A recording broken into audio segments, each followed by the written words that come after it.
বলছি যে এই গল্পটা কিসের গল্প এবং কেনই বা পার্টি সাসপেন্ড করলো আপনাদের? দেখুন, পার্টি কেন সাসপেন্ড করেছে সেটা তো অবশ্যই পার্টি বলতে পারবে। তবে গল্পটা কিসের সেটা আমি বলতে পারবো, কারণ গল্পটা আমাদের। গল্পটা প্রত্যেক তিলোত্তমার এই সমাজের বুকে থাকা এবং ক্ষমতায়ন, যে ক্ষমতায়ন নারীর পুরুষের শক্তির জন্য হবে, এম্পাওয়ারমেন্টের গল্প। হ্যাপি ফ্যামিলির হ্যাপি স্মাইল। কসমো বাজার, পুজো ইন স্টাইল। এবং সেক্ষেত্রে দেখানো হবে, গল্পে যে বিষয়টা দেখানো হবে, তুলে ধরা হবে, সেখানে দাঁড়িয়ে দেখানো হবে যে যারা দীর্ঘদিন ধরে বিভিন্ন জায়গায় মহিলাদের অনেক সময় ট্রেনে, বাসে, ট্রামে, বিভিন্ন সেক্টরে নির্যাতনের শিকার হতে হয়, মলেস্টেশনের শিকার হতে হয়। তো সেক্ষেত্রে অনেকেই সেটা আপোষ করে যায়, অনেকে ভোকাল হয়। তো আমাদের গল্পটা একেবারেই ভোকাল হওয়ার গল্প, পজিটিভ বার্তা দেওয়ার গল্প। প্রত্যেক নির্যাতিতা তারা ভোকাল হচ্ছে এবং তারা তিলোত্তমার থেকে এই সাহসটা পাচ্ছে, মা দুর্গার থেকে এই সাহসটা পাচ্ছে। কিন্তু পার্টি তো সাসপেন্ড করলো কেন? What next? এরপর কি আপনাদের?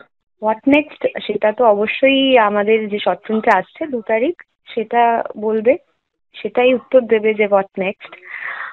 দলের সাসপেনশন নিয়ে আমি আবারও বলছি যে যখন দলে আমরা ছিলাম, আমি বলুন বা প্রান্তিক বলুন, যখন লোকসভা ভোট বলুন, বিধানসভা ভোট বলুন, পঞ্চায়েত ভোট বলুন, কাউন্সিলর ভোট বলুন, যে কোনো সময় যখন যে কোনো প্রান্তে পশ্চিমবঙ্গের প্রচারে গিয়েছি, তখনও মঞ্চে দাঁড়িয়ে যে কথা বলেছি যে দলীয় সিদ্ধান্তই চূড়ান্ত, আজকেও সাসপেনশনের পরেও দাঁড়িয়ে এটাই বলছি, দলীয় সিদ্ধান্তই চূড়ান্ত। দল ঠিক করেছে কি ভুল করেছে তো দলের সিদ্ধান্ত, দলের ভাবা উচিত বা দলকে ভাবতে সময় দিই না। আমার মনে হয় না সেই বিষয়ে সেই সম্পর্কে কোনো মন্তব্য করা উচিত। 2 হচ্ছে যে এই 2 তারিখ এটা কি রিলিজ করবে এই সিদ্ধান্তের পরেও? নিশ্চয়ই রিলিজ করব, কারণ এরপর তো দেখুন আমাদের সিনেমার কি বিষয়, একটা পোস্টার দেখে মানে উই কান্ট জাজ whole book by its cover. তো আমরা এখনো পর্যন্ত অনেক মানুষই এর আসল বিষয় কি জানে না, এটা কিসের জন্য জানে না, আদৌ এর মধ্যে কতটা নেগেটিভিটি আছে, পজিটিভিটি আছে সেটা জানে না।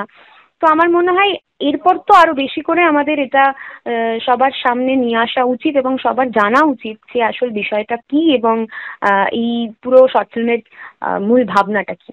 ধর্ষণ বা নির্যাতন তো খুব মানসিকভাবে একটি অসুখের সৃষ্টি করে। তো সেই জায়গা থেকে এটি একটি আশার গল্প আমরা তৈরি করেছি। এটারই পোস্টার লঞ্চ গতকাল রাতে হয়। যে আশাবাদের গল্প অথচ পার্টি সাসপেন্ড করছে, এটা কেন হলো?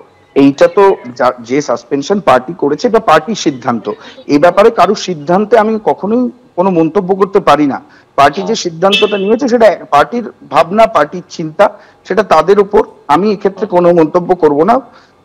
আমি এটুকু বলতে পারি যে আমি সবসময় বিশ্বাস করি যে let the cinema speak for itself, let the creativity speak for itself. এবং আমি এখনো বলছি, এতে আমি কোনো রাজনৈতিক চিন্তা ভাবনা, কোনো রাজনৈতিক রং এই গল্পে নেই, কোনো পক্ষেরই নেই।